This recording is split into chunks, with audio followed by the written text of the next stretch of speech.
Part 1. Laying Plans. Sun Tzu said, "The art of war is of vital importance to the state. It is a matter of life and death, a road either to safety or to ruin. Hence it is a subject of inquiry which can on no account be neglected. The art of war, then, is governed by 5 constant factors, to be taken into account in one's deliberations, when seeking to determine the conditions obtaining in the field. These are 1. The moral law, 2. Heaven, 3. Earth, 4. The commander, 5. Method and discipline. The moral law causes the people to be in complete accord with their ruler, so that they will follow him regardless of their lives, undismayed by any danger. Heaven signifies night and day, cold and heat, times and seasons. Earth comprises distances, great and small, danger and security, open ground and narrow passes, the chances of life and death. The commander stands for the virtues of wisdom, sincerity, benevolence, courage, and strictness. By method and discipline are to be understood the marshalling of the army in its proper subdivisions, the graduations of rank among the officers, the maintenance of roads by which supplies may reach the army, and the control of military expenditure. These 5 heads should be familiar to every general. He who knows them will be victorious. He who knows them not will fail. Therefore, in your deliberations, when seeking to determine the military conditions, let them be made the basis of a comparison in this wise. 1. Which of the 2 sovereigns is imbued with the moral law? 2. Which of the 2 generals has most ability? 3. With whom lie the advantages derived from heaven and earth? 4. On which side is discipline most rigorously enforced? 5. Which army is stronger? 6. On which side are officers and men more highly trained? 7. In which army is there the greater constancy both in reward and punishment? By means of these 7 considerations I can forecast victory or defeat. The general that hearkens to my counsel and acts upon it will conquer. Let such a one be retained in command. The general that hearkens not to my counsel nor acts upon it will suffer defeat. Let such a one be dismissed. While heeding the profit of my counsel, avail yourself also of any helpful circumstances over and beyond the ordinary rules. According as circumstances are favourable, one should modify one's plans. All warfare is based on deception. Hence, when able to attack, we must seem unable. When using our forces, we must seem inactive. When we are near, we must make the enemy believe we are far away. When far away, we must make him believe we are near. Hold out baits to entice the enemy, feign disorder, and crush him. If he is secure at all points, be prepared for him. If he is in superior strength, evade him. If your opponent is of choleric temper, seek to irritate him. Pretend to be weak, that he may grow arrogant. If he is taking his ease, give him no rest. If his forces are united, separate them. Attack him where he is unprepared. Appear where you are not expected. These military devices, leading to victory, must not be divulged beforehand. Now the general who wins a battle makes many calculations in his temple ere the battle is fought. The general who loses a battle makes but few calculations beforehand. Thus do many calculations lead to victory, and few calculations to defeat. How much more no calculation at all? It is by attention to this point that I can foresee who is likely to win or lose. End of Part 1. Part 2. Waging War. Sun Tzu said, "In the operations of war, where there are in the field 1,000 swift chariots, as many heavy chariots, and 100,000 mail-clad soldiers, with provisions enough to carry them 1,000 li, the expenditure at home and at the front, including entertainment of guests, small items such as glue and paint, and sums spent on chariots and armour, will reach the total of 1,000 ounces of silver per day. Such is the cost of raising an army of 100,000 men. When you engage in actual fighting, if victory is long in coming, then men's weapons will grow dull and their ardour will be damped. If you lay siege to a town, you will exhaust your strength. Again, if the campaign is protracted, the resources of the state will not be equal to the strain. Now, when your weapons are dulled, your ardour damped, your strength exhausted, and your treasure spent, other chieftains will spring up to take advantage of your extremity. Then no man, however wise, will be able to avert the consequences that must ensue. Thus, though we have heard of stupid haste in war, cleverness has never been seen associated with long delays. There is no instance of a country having benefited from prolonged warfare. It is only one who is thoroughly acquainted with the evils of war that can thoroughly understand the profitable way of carrying it on. The skilful soldier does not raise a second levy. Neither are his supply wagons loaded more than twice. Bring war material with you from home, but forage on the enemy. Thus the army will have food enough for its needs. Poverty of the state exchequer causes an army to be maintained by contributions from a distance. Contributing to maintain an army at a distance causes the people to be impoverished. On the other hand, the proximity of an army causes prices to go up, and high prices cause the people's substance to be drained away. When their substance is drained away, the peasantry will be afflicted by heavy exactions.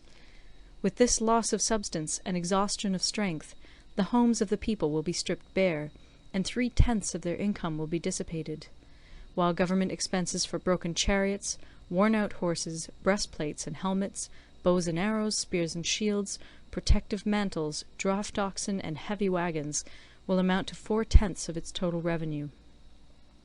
Hence, a wise general makes a point of foraging on the enemy. 1 cartload of the enemy's provisions is equivalent to 20 of one's own, and likewise a single picul of his provender is equivalent to 20 from one's own store. Now, in order to kill the enemy, our men must be roused to anger. That there may be advantage from defeating the enemy, they must have their rewards. Therefore, in chariot fighting, when 10 or more chariots have been taken, those should be rewarded who took the first. Our own flags should be substituted for those of the enemy, and their chariots mingled and used in conjunction with ours. The captured soldiers should be kindly treated and kept. This is called using the conquered foe to augment one's own strength. In war, then, let your great object be victory, not lengthy campaigns. Thus it may be known that the leader of armies is the arbiter of the people's fate, the man on whom it depends whether the nation shall be in peace or in peril. End of Part 2. Recorded in Toronto, Ontario by Moira Fogarty, October 2006.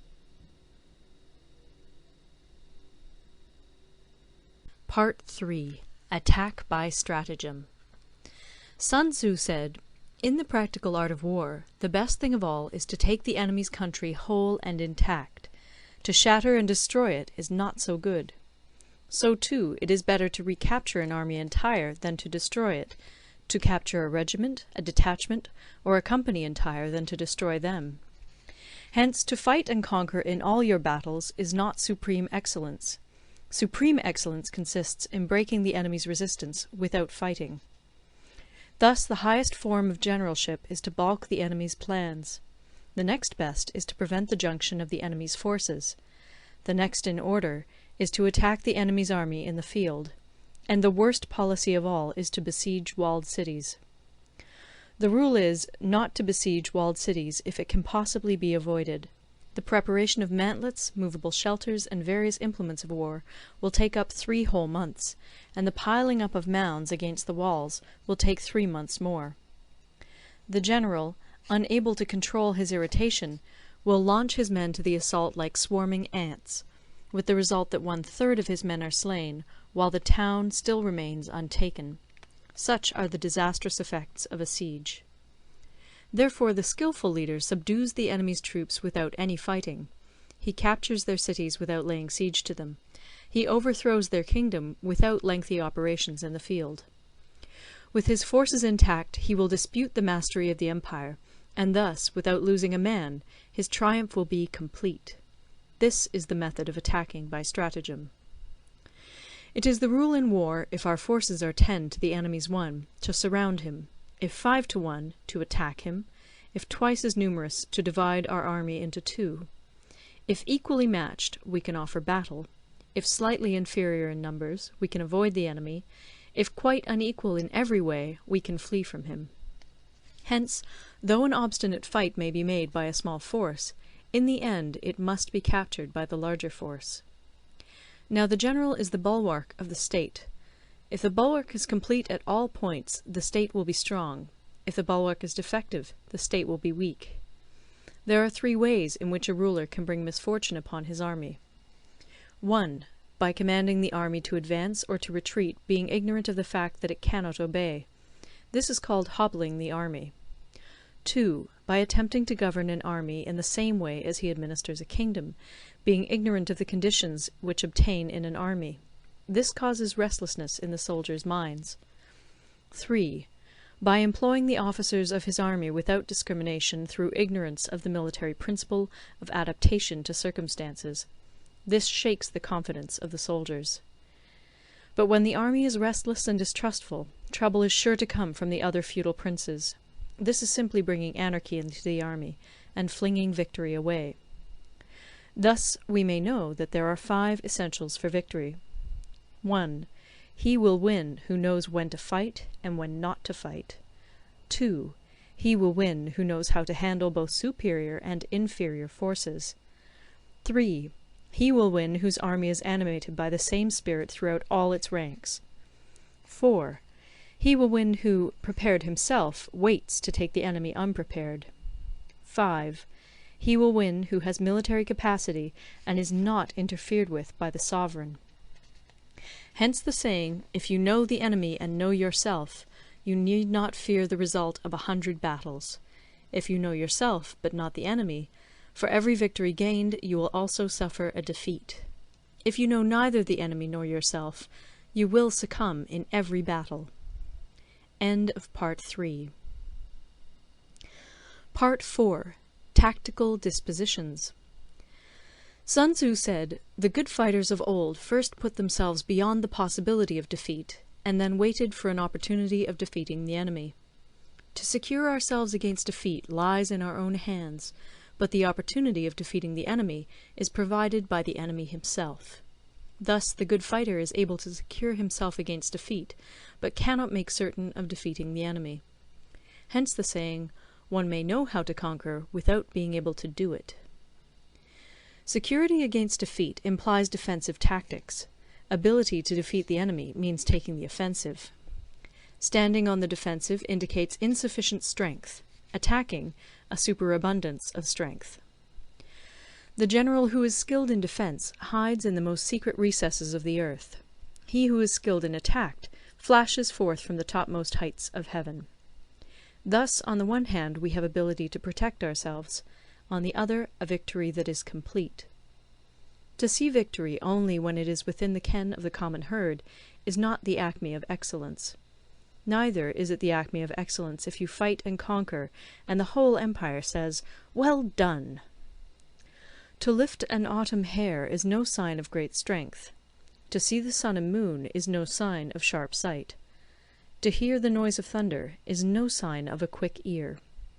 What the ancients called a clever fighter is one who not only wins, but excels in winning with ease. Hence his victories bring him neither reputation for wisdom nor credit for courage. He wins his battles by making no mistakes. Making no mistakes is what establishes the certainty of victory, for it means conquering an enemy that is already defeated. Hence the skilful fighter puts himself into a position which makes defeat impossible, and does not miss the moment for defeating the enemy. Thus it is that in war the victorious strategist only seeks battle after the victory has been won, whereas he who is destined to defeat first fights and afterwards looks for victory. The consummate leader cultivates the moral law and strictly adheres to method and discipline. Thus it is in his power to control success. In respect of military method we have, firstly, measurement; secondly, estimation of quantity; thirdly, calculation; fourthly, balancing of chances; fifthly, victory. Measurement owes its existence to earth; estimation of quantity to measurement; calculation to estimation of quantity; balancing of chances to calculation, and victory to balancing of chances. A victorious army opposed to a routed one is as a pound's weight placed in the scale against a single grain. The onrush of a conquering force is like the bursting of pent-up waters into a chasm 1,000 fathoms deep. End of Part 4. Recorded in Toronto, Ontario by Moira Fogarty, October 2006.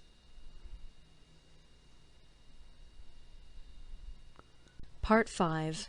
Energy. Sun Tzu said, "The control of a large force is the same principle as the control of a few men. It is merely a question of dividing up their numbers." Fighting with a large army under your command is nowise different from fighting with a small one. It is merely a question of instituting signs and signals. To ensure that your whole host may withstand the brunt of the enemy's attack and remain unshaken, this is effected by manoeuvres direct and indirect. That the impact of your army may be like a grindstone dashed against an egg, this is effected by the science of weak points and strong. In all fighting, the direct method may be used for joining battle, but indirect methods will be needed in order to secure victory. Indirect tactics, efficiently applied, are inexhaustible as heaven and earth, unending as the flow of rivers and streams. Like the sun and moon, they end but to begin anew. Like the 4 seasons, they pass away to return once more. There are not more than 5 musical notes, yet the combinations of these 5 give rise to more melodies than can ever be heard. There are not more than 5 primary colours, blue, yellow, red, white, and black, yet in combination they produce more hues than can ever be seen. There are not more than 5 cardinal tastes, sour, acrid, salt, sweet, bitter, yet combinations of them yield more flavours than can ever be tasted. In battle there are not more than 2 methods of attack, the direct and the indirect, yet these 2 in combination give rise to an endless series of manoeuvres. The direct and the indirect lead on to each other in turn. It is like moving in a circle, you never come to an end. Who can exhaust the possibilities of their combination? The onset of troops is like the rush of a torrent which will even roll stones along in its course. The quality of decision is like the well-timed swoop of a falcon, which enables it to strike and destroy its victim. Therefore, the good fighter will be terrible in his onset, and prompt in his decision. Energy may be likened to the bending of a crossbow, decision to the releasing of a trigger. Amid the turmoil and tumult of battle, there may be seeming disorder, and yet no real disorder at all. Amid confusion and chaos, your array may be without head or tail, yet it will be proof against defeat. Simulated disorder postulates perfect discipline. Simulated fear postulates courage. Simulated weakness postulates strength. Hiding order beneath the cloak of disorder is simply a question of subdivision. Concealing courage under their show of timidity presupposes a fund of latent energy.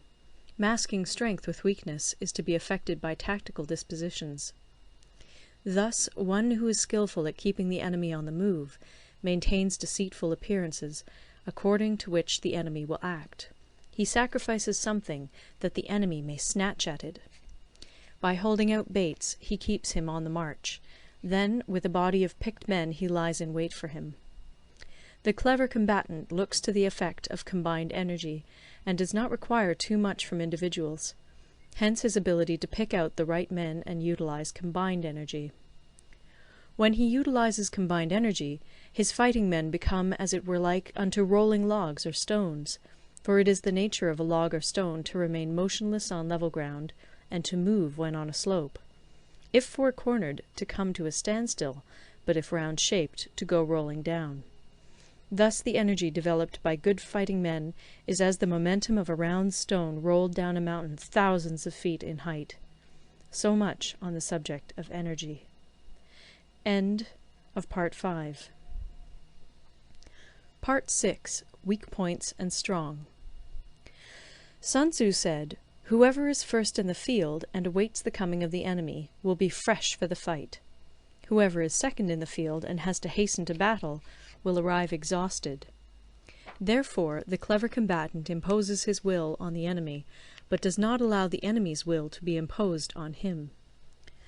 By holding out advantages to him, he can cause the enemy to approach of his own accord, or, by inflicting damage, he can make it impossible for the enemy to draw near.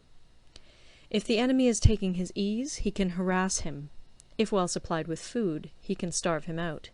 If quietly encamped, he can force him to move. Appear at points which the enemy must hasten to defend. March swiftly to places where you are not expected. An army may march great distances without distress, if it marches through country where the enemy is not. You can be sure of succeeding in your attacks if you only attack places which are undefended. You can ensure the safety of your defence if you only hold positions that cannot be attacked. Hence that general is skilful in attack whose opponent does not know what to defend, and he is skilful in defence whose opponent does not know what to attack. O divine art of subtlety and secrecy! Through you we learn to be invisible, through you inaudible, and hence we can hold the enemy's fate in our hands. You may advance and be absolutely irresistible if you make for the enemy's weak points. You may retire and be safe from pursuit if your movements are more rapid than those of the enemy. If we wish to fight, the enemy can be forced to an engagement even though he be sheltered behind a high rampart and a deep ditch. All we need do is attack some other place that he will be obliged to relieve. If we do not wish to fight, we can prevent the enemy from engaging us even though the lines of our encampment be merely traced out on the ground. All we need do is throw something odd and unaccountable in his way. By discovering the enemy's dispositions and remaining invisible ourselves, we can keep our forces concentrated while the enemy's must be divided. We can form a single united body while the enemy must split up into fractions. Hence there will be a whole pitted against separate parts of a whole, which means that we shall be many to the enemy's few. And if we are able thus to attack an inferior force with a superior one, our opponents will be in dire straits. The spot where we intend to fight must not be made known, for then the enemy will have to prepare against a possible attack at several different points. And his forces being thus distributed in many directions, the numbers we shall have to face at any given point will be proportionately few. For should the enemy strengthen his van, he will weaken his rear. Should he strengthen his rear, he will weaken his van. Should he strengthen his left, he will weaken his right. Should he strengthen his right, he will weaken his left. If he sends reinforcements everywhere, he will everywhere be weak. Numerical weakness comes from having to prepare against possible attacks. Numerical strength from compelling our adversary to make these preparations against us. Knowing the place and the time of the coming battle, we may concentrate from the greatest distances in order to fight. But if neither time nor place be known, then the left wing will be impotent to succour the right equally impotent to succour the left, the van unable to relieve the rear, or the rear to support the van. How much more so if the furthest proportions of the army are anything under 100 li apart, and even the nearest are separated by several li? Though according to my estimate the soldiers of Yue exceed our own in number, that shall advantage them nothing in the matter of victory. I say then that victory can be achieved. Though the enemy be stronger in numbers, we may prevent him from fighting. Scheme so as to discover his plans and the likelihood of their success. Rouse him, and learn the principle of his activity or inactivity. Force him to reveal himself, so as to find out his vulnerable spots. Carefully compare the opposing army with your own, so that you may know where strength is superabundant and where it is deficient. In making tactical dispositions, the highest pitch you can attain is to conceal them. Conceal your dispositions, and you will be safe from the prying of the subtlest spies, from the machinations of the wisest brains.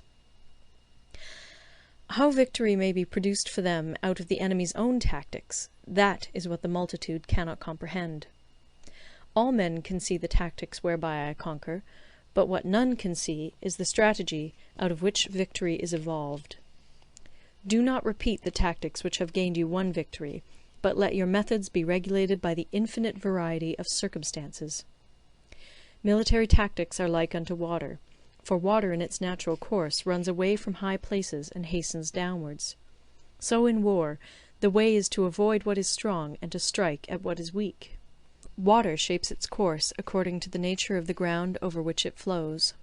The soldier works out his victory in relation to the foe whom he is facing. Therefore, just as water retains no constant shape, in warfare there are no constant conditions. He who can modify his tactics in relation to his opponent and thereby succeed in winning may be called a heaven-born captain. The 5 elements, water, fire, wood, metal, earth, are not always equally predominant. The 4 seasons make way for each other in turn. There are short days and long. The moon has its periods of waning and waxing. End of Part 6. Recorded in Toronto, Ontario by Moira Fogarty, October 2006. Part 7. Maneuvering. Sun Tzu said, "In war, the general receives his commands from the sovereign. Having collected an army and concentrated his forces, he must blend and harmonize the different elements thereof before pitching his camp.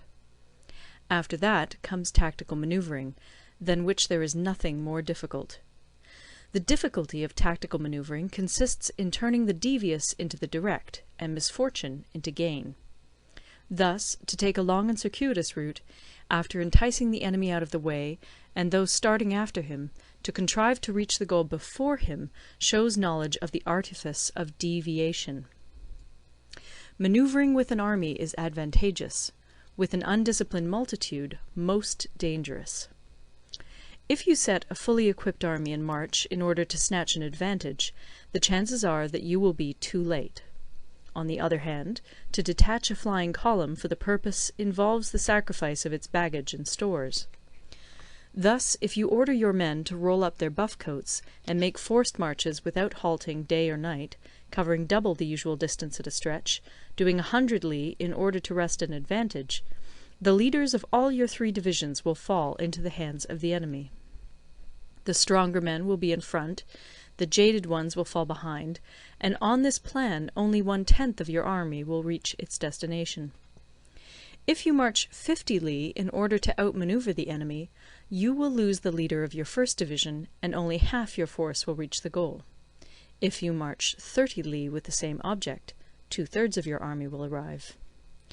We may take it then that an army without its baggage train is lost. Without provisions, it is lost. Without bases of supply, it is lost. We cannot enter into alliances until we are acquainted with the designs of our neighbours.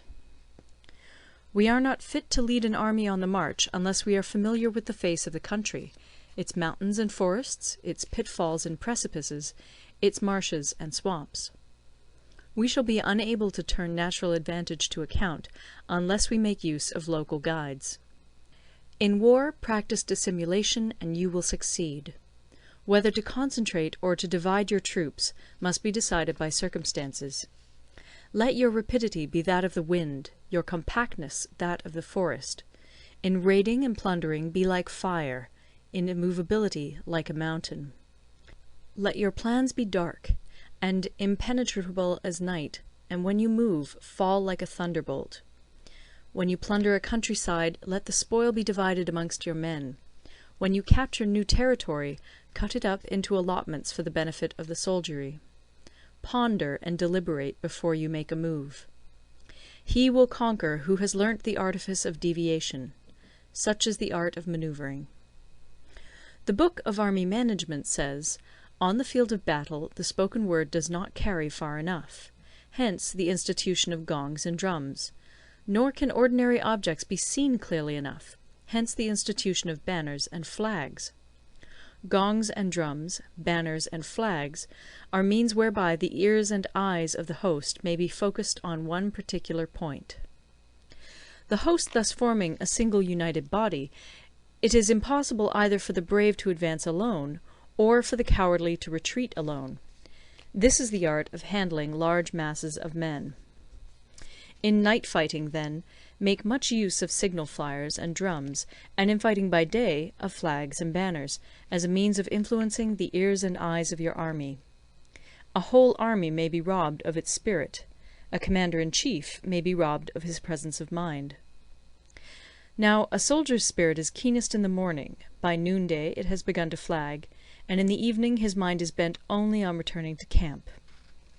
A clever general, therefore, avoids an army when its spirit is keen, but attacks it when it is sluggish and inclined to return. This is the art of studying moods. Disciplined and calm, to await the appearance of disorder and hubbub amongst the enemy. This is the art of retaining self-possession.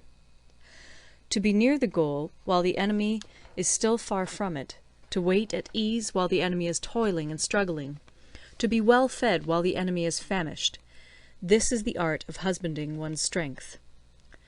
To refrain from intercepting an enemy whose banners are in perfect order, to refrain from attacking an army drawn up in calm and confident array, this is the art of studying circumstances. It is a military axiom not to advance uphill against the enemy, nor to oppose him when he comes downhill. Do not pursue an enemy who simulates flight. Do not attack soldiers whose temper is keen. Do not swallow bait offered by the enemy. Do not interfere with an army that is returning home. When you surround an army, leave an outlet free. Do not press a desperate foe too hard. Such is the art of warfare. End of Part 7. Part 8. Variation in Tactics.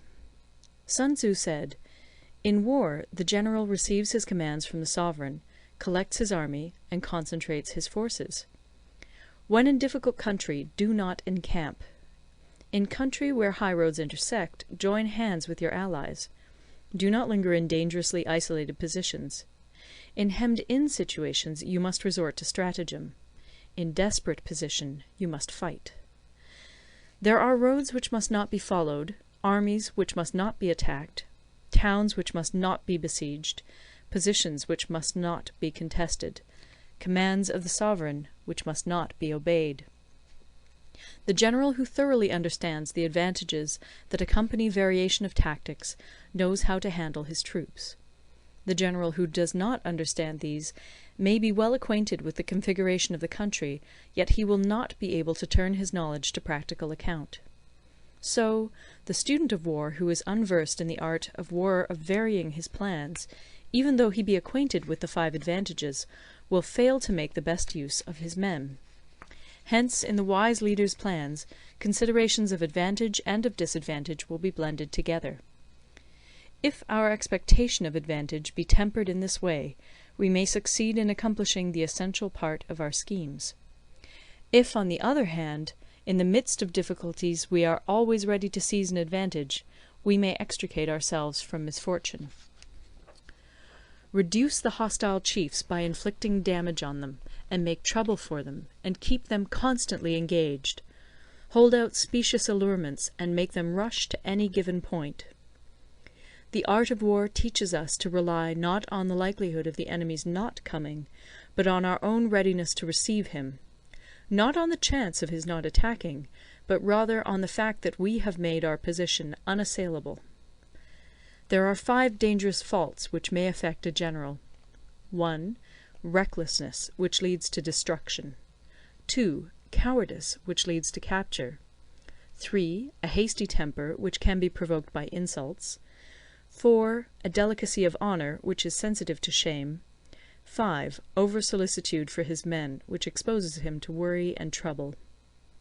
These are the 5 besetting sins of a general, ruinous to the conduct of war. When an army is overthrown and its leader slain, the cause will surely be found among these 5 dangerous faults. Let them be a subject of meditation. End of Part 9. Recorded in Toronto, Ontario by Moira Fogarty, October 2006. 9. The Army on the March. Sun Tzu said, "We come now to the question of encamping the army, and observing signs of the enemy. Pass quickly over mountains, and keep in the neighbourhood of valleys.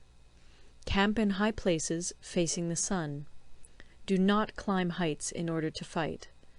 So much for mountain warfare. After crossing a river, you should get far away from it. When an invading force crosses a river in its onward march, do not advance to meet it in midstream. It will be best to let half the army get across, and then deliver your attack. If you are anxious to fight, You should not go to meet the invader near a river which he has to cross. Moor your craft higher up than the enemy, and facing the sun. Do not move upstream to meet the enemy. So much for river warfare. In crossing salt marshes, your sole concern should be to get over them quickly, without any delay.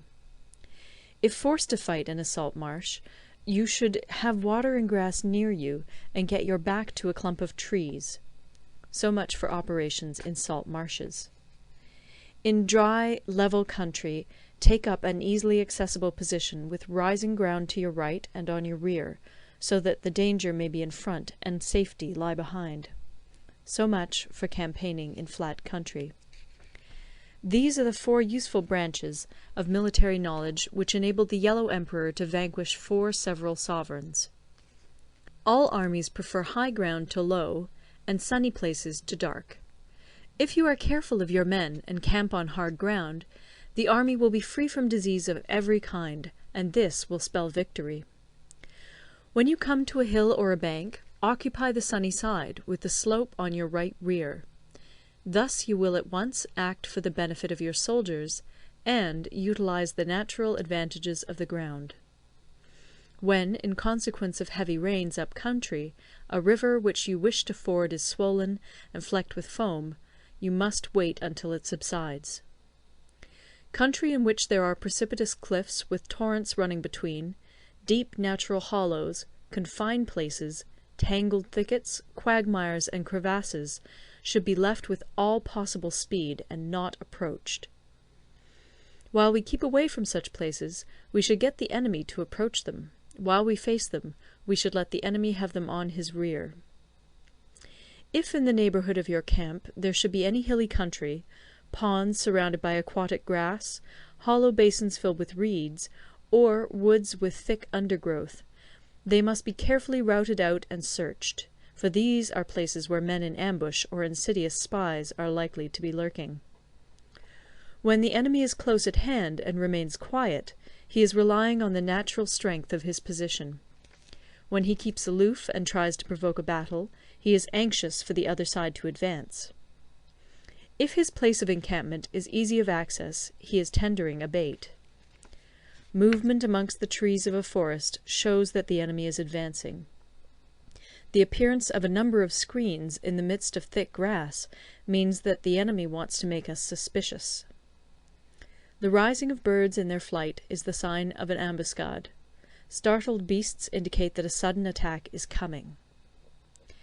When there is dust rising in a high column, it is the sign of chariots advancing. When the dust is low, but spread over a wide area, it betokens the approach of infantry.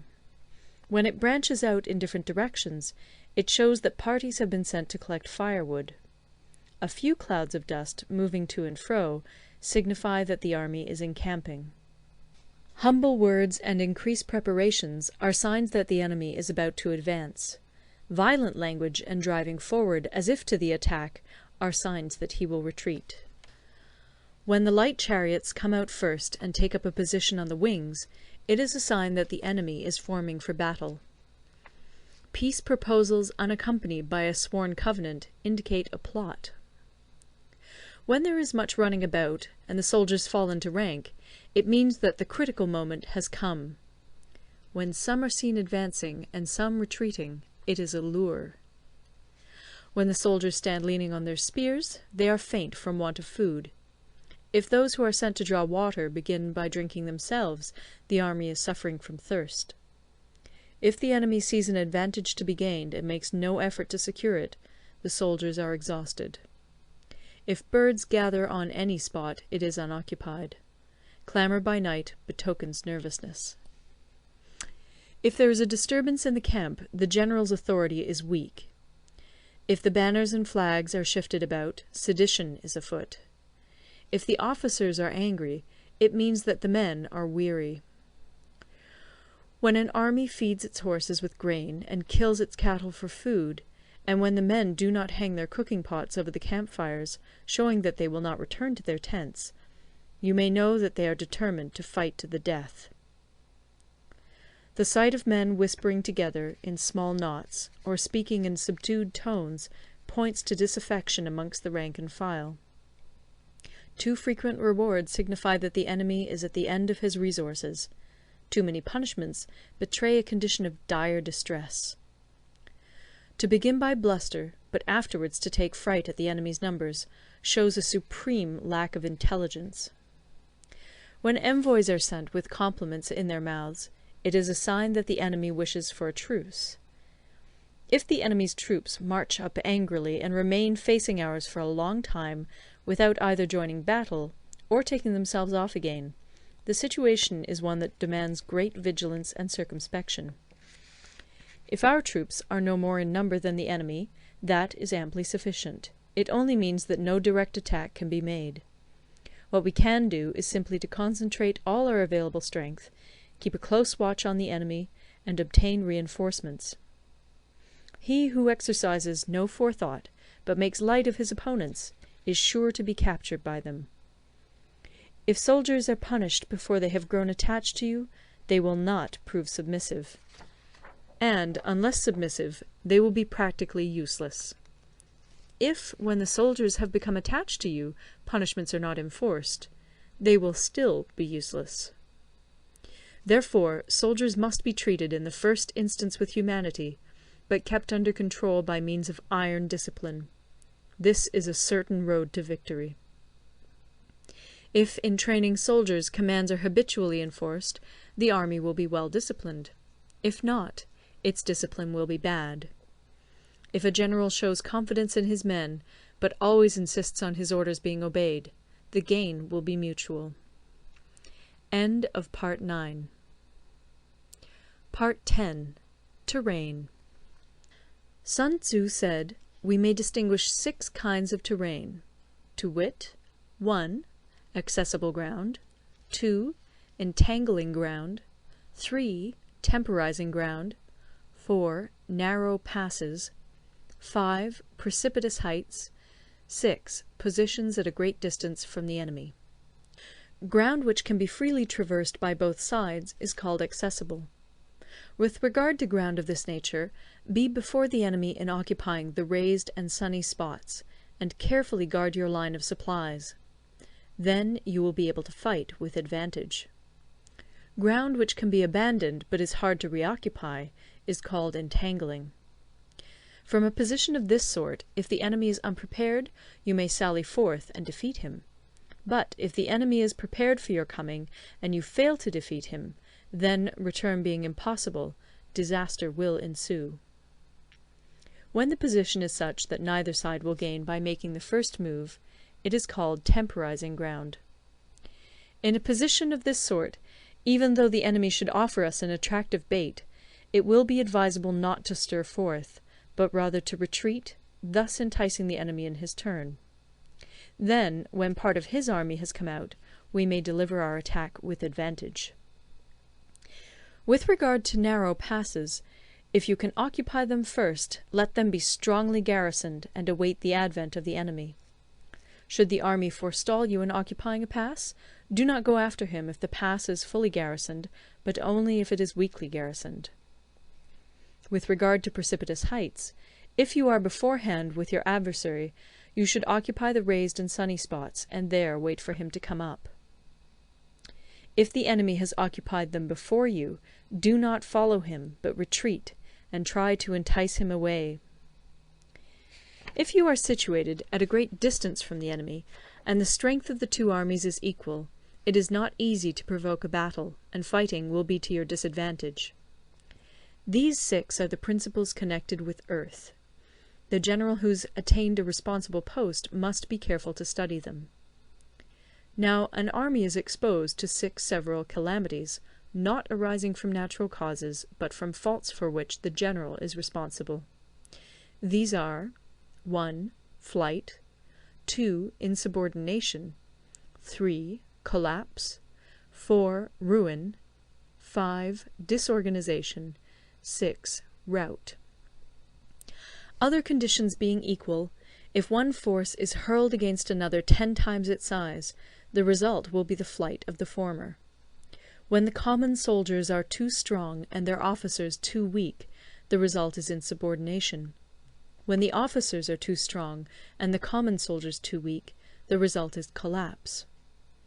When the higher officers are angry and insubordinate, and on meeting the enemy give battle on their own account from a feeling of resentment, before the commander-in-chief can tell whether or not he is in a position to fight, the result is ruin.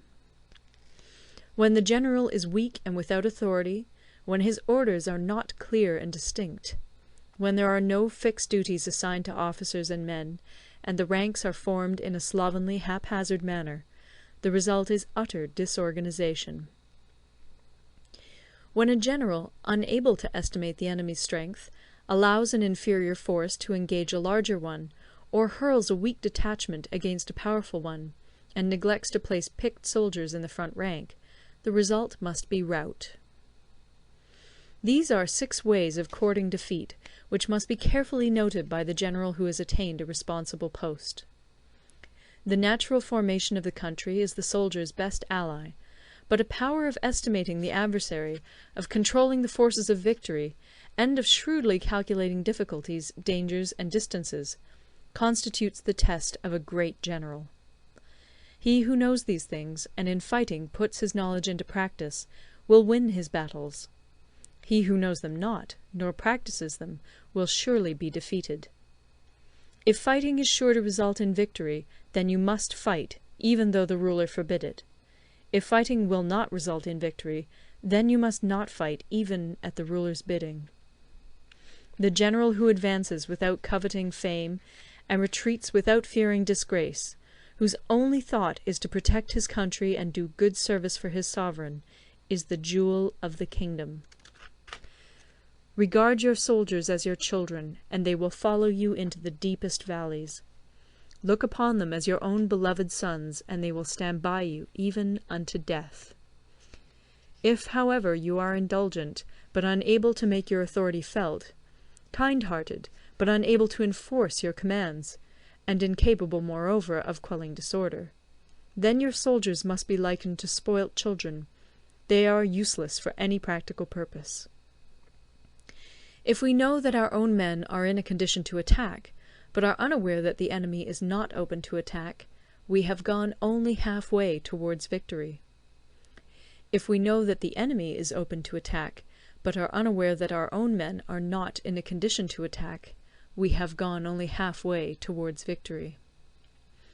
If we know that the enemy is open to attack, and also know that our men are in a condition to attack, but are unaware that the nature of the ground makes fighting impracticable, we have still only gone half-way towards victory. Hence the experienced soldier, once in motion, is never bewildered. Once he has broken camp, he is never at a loss. Hence the saying, "If you know the enemy and know yourself, your victory will not stand in doubt. If you know heaven and know earth, you may make your victory complete." End of Part 10. Recorded in Toronto, Ontario by Moira Fogarty, October 2006. Part 11. The 9 Situations. Sun Tzu said, "The art of war recognizes 9 varieties of ground. 1. Dispersive ground. 2. Facile ground. 3. Contentious ground. 4. Open ground. 5. Ground of intersecting highways. 6. Serious ground. 7. Difficult ground. 8. Hemmed-in ground. 9. Desperate ground. When a chieftain is fighting in his own territory, it is dispersive ground. When he has penetrated into hostile territory, but to no great distance, it is facile ground. Ground the possession of which imports great advantage to either side is contentious ground. Ground on which each side has liberty of movement is open ground. Ground which forms the key to 3 contiguous states, so that he who occupies it first has most of the empire at his command, is a ground of intersecting highways. When an army has penetrated into the heart of a hostile country, leaving a number of fortified cities in its rear, it is serious ground. Mountain forests, rugged steeps, marshes, and fens all country that is hard to traverse, this is difficult ground. Ground which is reached through narrow gorges, and from which we can only retire by tortuous paths, so that a small number of the enemy would suffice to crush a large body of our men, this is hemmed-in ground. Ground on which we can only be saved from destruction by fighting without delay is desperate ground. On dispersive ground, therefore, fight not. On facile ground, halt not. On contentious ground, attack not. On open ground, do not try to block the enemy's way. On the ground of intersecting highways, join hands with your allies. On serious ground, gather in plunder. In difficult ground, keep steadily on the march. On hemmed-in ground, resort to stratagem. On desperate ground, fight. Those who were called skilful leaders of old knew how to drive a wedge between the enemy's front and rear, to prevent cooperation between his large and small divisions, to hinder the good troops from rescuing the bad, the officers from rallying their men.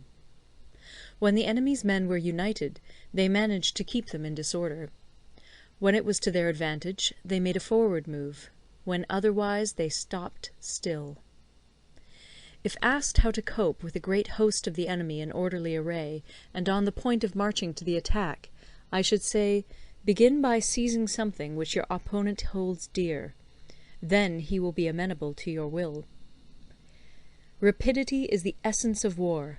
Take advantage of the enemy's unreadiness. Make your way by unexpected routes, and attack unguarded spots. The following are the principles to be observed by an invading force. The further you penetrate into a country, the greater will be the solidarity of your troops, and thus the defenders will not prevail against you. Make forays in fertile country in order to supply your army with food. Carefully study the well-being of your men, and do not overtax them. Concentrate your energy and hoard your strength. Keep your army continually on the move, and devise unfathomable plans.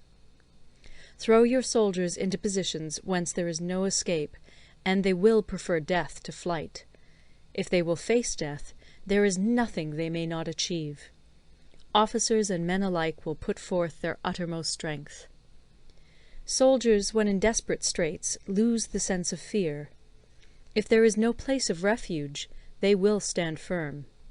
If they are in hostile country, they will show a stubborn front. If there is no help for it, they will fight hard. Thus, without waiting to be marshalled, the soldiers will be constantly on the qui-vive. Without waiting to be asked, they will do your will. Without restrictions, they will be faithful. Without giving orders, they can be trusted.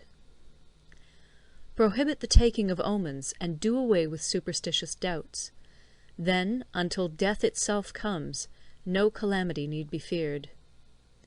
If our soldiers are not overburdened with money, it is not because they have a distaste for riches. If their lives are not unduly long, it is not because they are disinclined to longevity. On the day they are ordered out to battle, your soldiers may weep, those sitting up bedewing their garments, and those lying down, letting the tears run down their cheeks. But let them once be brought to bay, and they will display the courage of a Chu or a Kui. The skilful tactician may be likened to the Shuai-jan. Now, the Shuai-jan is a snake that is found in the Ch'ung Mountains. Strike at its head, and you will be attacked by its tail. Strike at its tail, and you will be attacked by its head. Strike at the middle, and you will be attacked by head and tail both. Asked if an army can be made to imitate the Shuai-jan, I should answer yes. For the men of Wu and the men of Yue are enemies. Yet if they are crossing a river in the same boat and are caught by a storm, they will come to each other's assistance, just as the left hand helps the right. Hence it is not enough to put one's trust in the tethering of horses and the burying of chariot wheels in the ground. The principle on which to manage an army is to set up one standard of courage, which all must reach. How to make the best of both strong and weak, that is a question involving the proper use of ground. Thus, The skilful general conducts his army just as though he were leading a single man, willy-nilly, by the hand. It is the business of a general to be quiet, and thus ensure secrecy, upright and just, and thus maintain order. He must be able to mystify his officers and men by false reports and appearances, and thus keep them in total ignorance. By altering his arrangements and changing his plans, he keeps the enemy without definite knowledge. By shifting his camp and taking circuitous routes, he prevents the enemy from anticipating his purpose. At the critical moment, the leader of an army acts like one who has climbed up a height and then kicks away the ladder behind him. He carries his men deep into hostile territory before he shows his hand. He burns his boats and breaks his cooking pots. Like a shepherd driving a flock of sheep, he drives his men this way and that, and nothing knows whither he is going. To muster his host and bring it into danger, this may be termed the business of the general. The different measures suited to the 9 varieties of ground, the expediency of aggressive or defensive tactics, and the fundamental laws of human nature, these are things that must most certainly be studied. When invading hostile territory, the general principle is that penetrating deeply brings cohesion. Penetrating but a short way means dispersion. When you leave your own country behind and take your army across neighbourhood territory, you find yourself on critical ground. When there are means of communication on all 4 sides, the ground is one of intersecting highways. When you penetrate deeply into a country, it is serious ground. When you penetrate but a little way, it is facile ground. When you have the enemy's strongholds on your rear and narrow passes in front, it is hemmed-in ground. When there is no place of refuge at all, it is desperate ground. Therefore, on dispersive ground I would inspire my men with unity of purpose. On facile ground I would see that there is close connection between all parts of my army. On contentious ground I would hurry up my rear. On open ground I would keep a vigilant eye on my defences. On ground of intersecting highways I would consolidate my alliances. On serious ground I would try to ensure a continuous stream of supplies. On difficult ground I would keep pushing on along the road. On hemmed-in ground I would block any way of retreat. On desperate ground I would proclaim to my soldiers the hopelessness of saving their lives. For it is the soldier's disposition to offer an obstinate resistance when surrounded, to fight hard when he cannot help himself, and to obey promptly when he has fallen into danger. We cannot enter into alliance with neighbouring princes until we are acquainted with their designs. We are not fit to lead an army on the march unless we are familiar with the face of the country, its mountains and forests, its pitfalls and precipices, its marshes and swamps. We shall be unable to turn natural advantages to account unless we make use of local guides. To be ignored of any one of the following 4 or 5 principles does not befit a warlike prince. When a warlike prince attacks a powerful state, his generalship shows itself in preventing the concentration of the enemy's forces. He overawes his opponents, and their allies are prevented from joining against him. Hence he does not strive to ally himself with all and sundry, nor does he foster the power of other states. He carries out his own secret designs, keeping his antagonists in awe. Thus he is able to capture their cities and overthrow their kingdoms. Bestow rewards without regard to rule, issue orders without regard to previous arrangements, and you will be able to handle a whole army as though you had to do with but a single man. Confront your soldiers with the deed itself. Never let them know your design. When the outlook is bright, bring it before their eyes, but tell them nothing when the situation is gloomy. Place your army in deadly peril, and it will survive. Plunge it into desperate straits, and it will come off in safety. For it is precisely when a force has fallen into harm's way that it is capable of striking a blow for victory. Success in warfare is gained by carefully accommodating ourselves to the enemy's purpose. By persistently hanging on the enemy's flank, we shall succeed in the long run in killing the commander-in-chief. This is called ability to accomplish a thing by sheer cunning. On the day that you take up your command, block the frontier passes, destroy the official tallies, and stop the passage of all emissaries. Be stern in the council chamber, so that you may control the situation. If the enemy leaves the door open, you must rush in. Forestall your opponent by seizing what he holds dear, and subtly contrive to time his arrival on the ground. Walk in the path defined by rule, and accommodate yourself to the enemy until you can fight a decisive battle. At first, then, exhibit the coyness of a maiden, until the enemy gives you an opening. Afterwards emulate the rapidity of a running hare, and it will be too late for the enemy to oppose you. End of Part 11. Recorded in Toronto, Ontario, by Moira Fogarty, October 2006. Part 12. The Attack by Fire. Sun Tzu said, "There are 5 ways of attacking with fire. The first is to burn soldiers in their camp. The second is to burn stores. The third is to burn baggage trains. The fourth is to burn arsenals and magazines. The fifth is to hurl dropping fire amongst the enemy." In order to carry out an attack, we must have means available. The material for raising fire should always be kept in readiness. There is a proper season for making attacks with fire, and special days for starting a conflagration. The proper season is when the weather is very dry. The special days are those when the moon is in the constellations of the Sieve, the Wall, the Wing, or the Crossbar, for these 4 are all days of rising wind.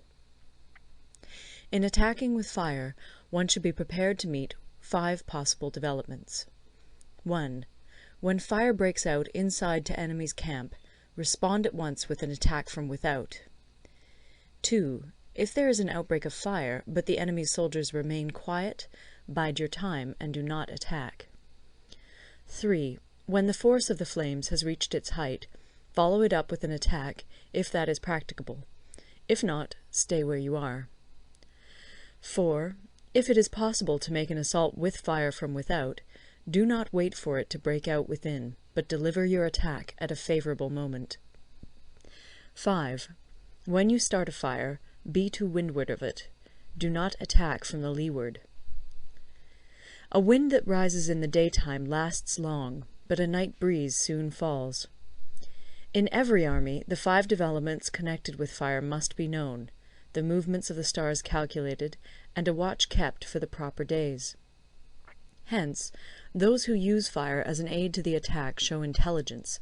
Those who use water as an aid to the attack gain an accession of strength. By means of water, an enemy may be intercepted, but not robbed of all his belongings. Unhappy is the fate of one who tries to win his battles and succeed in his attacks without cultivating the spirit of enterprise, for the result is a waste of time and general stagnation. Hence the saying, "The enlightened ruler lays his plans well ahead. The good general cultivates his resources." Move not unless you see an advantage. Use not your troops unless there is something to be gained. Fight not unless the position is critical. No ruler should put troops into the field merely to gratify his own spleen. No general should fight a battle simply out of pique. If it is to your advantage, make a forward move. If not, stay where you are. Anger may in time change to gladness. Vexation may be succeeded by content. But a kingdom that has once been destroyed can never come again into being, nor can the dead ever be brought back to life.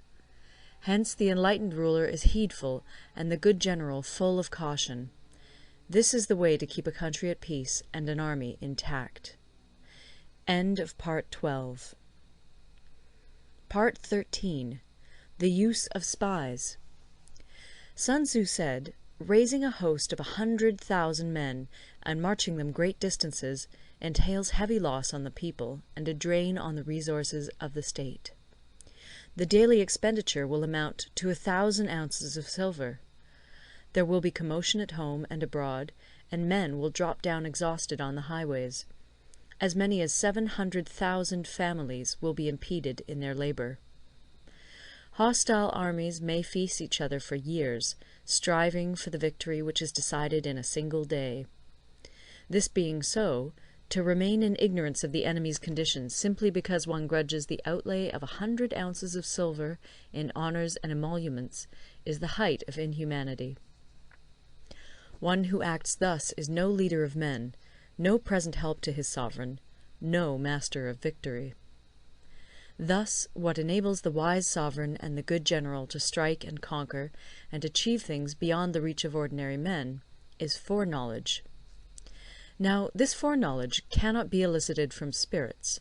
It cannot be obtained inductively from experience, nor by any deductive calculation. Knowledge of the enemy's dispositions can only be obtained from other men. Hence the use of spies, of whom there are 5 classes. 1. Local spies. 2. Inward spies. 3. Converted spies. 4. Doomed spies. 5. Surviving spies. When these 5 kinds of spy are all at work, none can discover the secret system. This is called divine manipulation of the threads. It is the sovereign's most precious faculty. Having local spies means employing the services of the inhabitants of a district. Having inward spies, making use of officials of the enemy. Having converted spies, getting hold of the enemy's spies and using them for our own purposes. Having doomed spies, doing certain things openly for purposes of deception, and allowing our spies to know of them and report them to the enemy. Surviving spies, finally, are those who bring back news from the enemy's camp. Hence it is that none in the whole army are more intimate relations to be maintained than with spies. None should be more liberally rewarded. In no other business should greater secrecy be preserved. Spies cannot be usefully employed without a certain intuitive sagacity. They cannot be properly managed without benevolence and straightforwardness. Without subtle ingenuity of mind, one cannot make certain of the truth of their reports. Be subtle, and use your spies for every kind of business. If a secret piece of news is divulged by a spy before the time is ripe, he must be put to death together with the man to whom the secret was told. Whether the object be to crush an army, to storm a city, or to assassinate an individual, it is always necessary to begin by finding out the names of the attendants, the aides-de-camp, and doorkeepers and sentries of the general in command. Our spies must be commissioned to ascertain these. The enemy's spies, who have come to spy on us, must be sought out, tempted with bribes, led away, and comfortably housed. Thus they will become converted spies and available for our service. It is through the information brought by the converted spy that we are able to acquire and employ local and inward spies. It is owing to this information again that we can cause the doomed spy to carry false tidings to the enemy. Lastly, it is by this information that the surviving spy can be used on appointed occasions. The end and aim of spying in all its 5 varieties is knowledge of the enemy, and this knowledge can only be derived in the first instance from the converted spy. Hence it is essential that the converted spy be treated with the utmost liberality. Of old, the rise of the Yin dynasty was due to Yi Qi, who had served under the Xia. Likewise, the rise of the Chu dynasty was due to Liu Ya, who had served under the Yin. Hence it is only the enlightened ruler and the wise general who will use the highest intelligence of the army for purposes of spying, and thereby they achieve great results. Spies are a most important element in water, because on them depends an army's ability to move. End of The Art of War. Recorded in Toronto, Ontario by Moira Fogarty, October 2006.